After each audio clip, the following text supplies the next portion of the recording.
이 본인 부담 상한제에 관해서 찍어볼 건데요. 제 채널에 유입되는 많은 분들 중에 본인 부담 상한제를 검색하시다가 타고 들어오시는 분들이 많아서 찍어보도록 하겠습니다. 시작하겠습니다.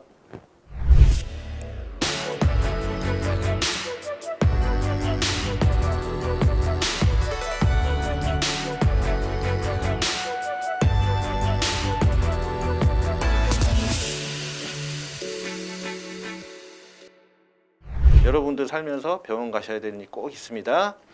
여기 필요한 이유 띄워둘 테니까 필요할 때마다 구독해 놓으셨다가 필요할 때마다 영상 시청해 주시면 여러분들 인생 살아가는 데 있어서 손해본 일은 없을 겁니다.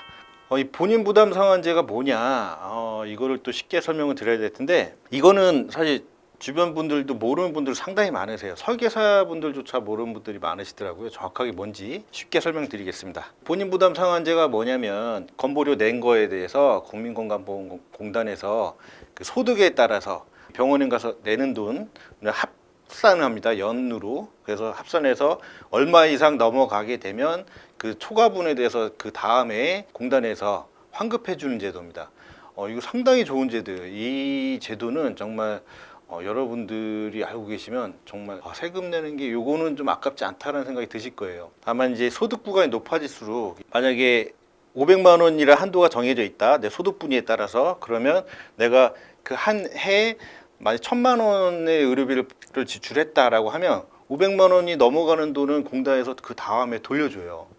정말 좋은 제도죠. 소득이 제일 낮은 분들은 연 87만 원이 초과가 되는 금액에 대해서 나라에서 다음에 돌려줍니다. 이 영상을 왜 찍게 됐냐, 저한테 많은 분들이 전화가 오는데 1세대 보험, 즉 2009년 10월 이전 보험, 그걸 1세대 보험이라고 하는데요. 1세대 실손에 가입한 분들이 보험사에 내가 의료비를 청구하면 이 사람들이 내 소득을 알려달라고 해서 공단에 조회해서 소득 분위를 확인한 다음에 그 초과된 보험 그 의료비에 대해서는 실비에서 미리 공제를 하고 줍니다. 이게 뭐냐면, 내가 200만 원을 청구했어요. 근데 당신의 소득 분위를 조사해보니 1분이라서 87만 원이 넘어가는 돈은 우리가 줄 필요가 없다, 초과이득이다 라고 해서 87만 원이 넘어가는 돈은 공단에서 환급받을 걸 예상해서 미리 공제를 하고 주는 겁니다. 근데 나는 지금 이 의료비를 내서 다음 달 카드값이 당장 200만 원이 나오게 생겼는데 보험사에서 미리 그냥 까고 주는 거예요.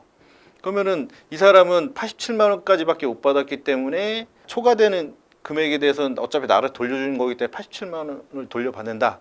그러면 이 사람 다음 달에 카드값이 빵꾸가 나는 거죠.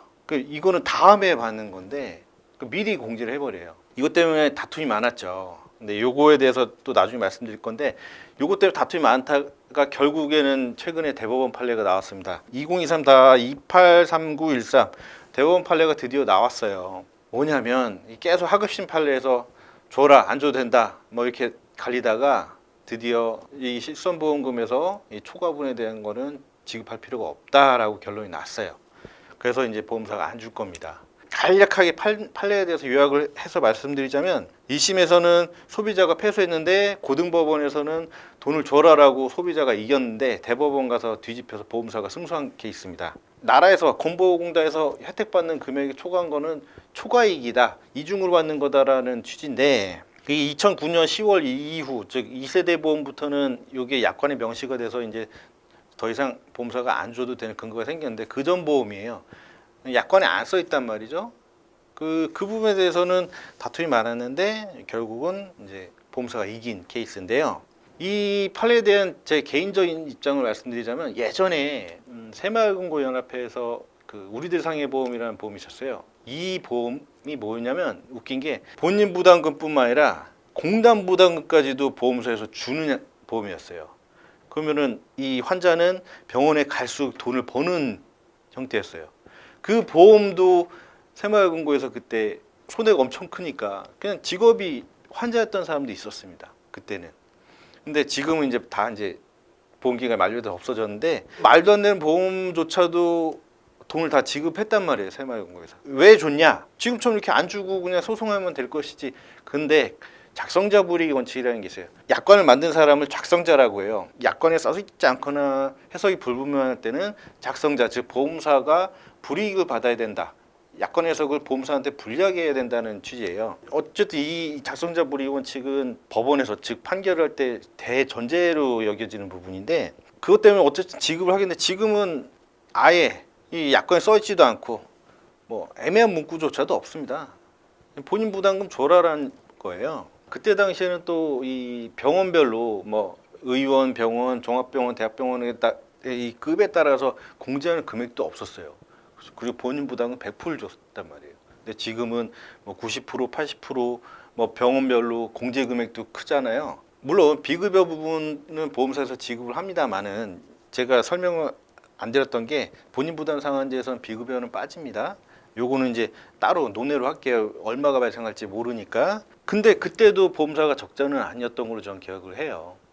저는 뭐 보험사에서 뭐 그걸 평가를 했던 자리는 아니었기 때문에 그거는 정확한 건 아닙니다만 그때 당시에도 보험사가 적자는 아니었어요. 현재는 이 본인 부담을 다 주는 것도 아니고 일부 지급하고요. 비급여도 잘 안 주죠.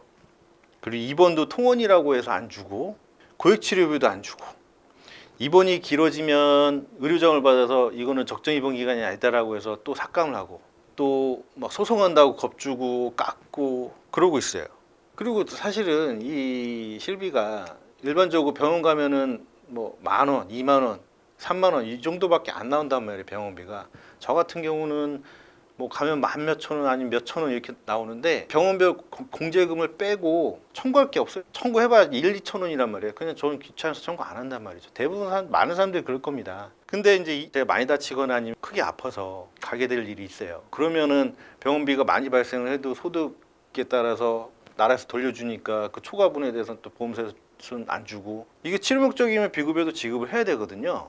근데 치료 목적 소견서를 내도 자기네들 의료자 문너서 안 준단 말이에요. 이 대법원 판결 하나로 그동안 1세대 보험은 또 다툼이 있었는데 어쨌든 줘야 된다는 게 중론이었는데 이게 판결 하나로 다 이제 이것까지도 지급 안 하게 됐습니다. 병원 가서 돈 벌려는 사람 누가 있겠습니까? 이거는 좀 뭔가 말이 안 되는 판결이라고 전 생각이 들고요. 뭔가 잘못됐다고 생각한 이유는 이 1세대 보험은 이 본인 부담 상한제를 염두에 두고 만든 보험이 아니에요. 그래서 이 보험료를 산정할 때 염두에 두고 산정한 게 아니기 때문에 보험료가 산정이 된 건데 본인 부담 상한제 생기고 요걸 또 패소하게 되면서 보험사만 좋은 일을 하게 된 거죠. 보험료 자체도 더 받은 거고 그리고 보험사가 부담해야 될 보험금을 나라에서 보존해 주고 있죠. 중요한 건 요즘 말이 많은 이 비급여 부분도 고액 비급여는 또 막 소송하고 안 주고 입원해서 치료받는데 이거는 입원할 필요가 없다. 자기 또 그런 논리로 안 주고 있습니다. 이거 결론은 보험사만 좋은 일을 시키는 거예요. 본인 부담 상한제를 제 영상을 보시면 또 화가 많이 나실 거예요. 그래도 뭐 어쩔 수 없죠. 뭐 이미 대법원 판결 난 걸 뒤집을 수는 없고 다음 컨텐츠까지 보시면 아마 여러분들이 보험 가입을 내가 어떻게 해야 되는지 이제 대충의 가이드라인이 쓰실 겁니다. 여기까지 하겠습니다. 다음 영상 꼭 시청해 주시기 바라고요. 다음 시간에 뵙겠습니다. 감사합니다.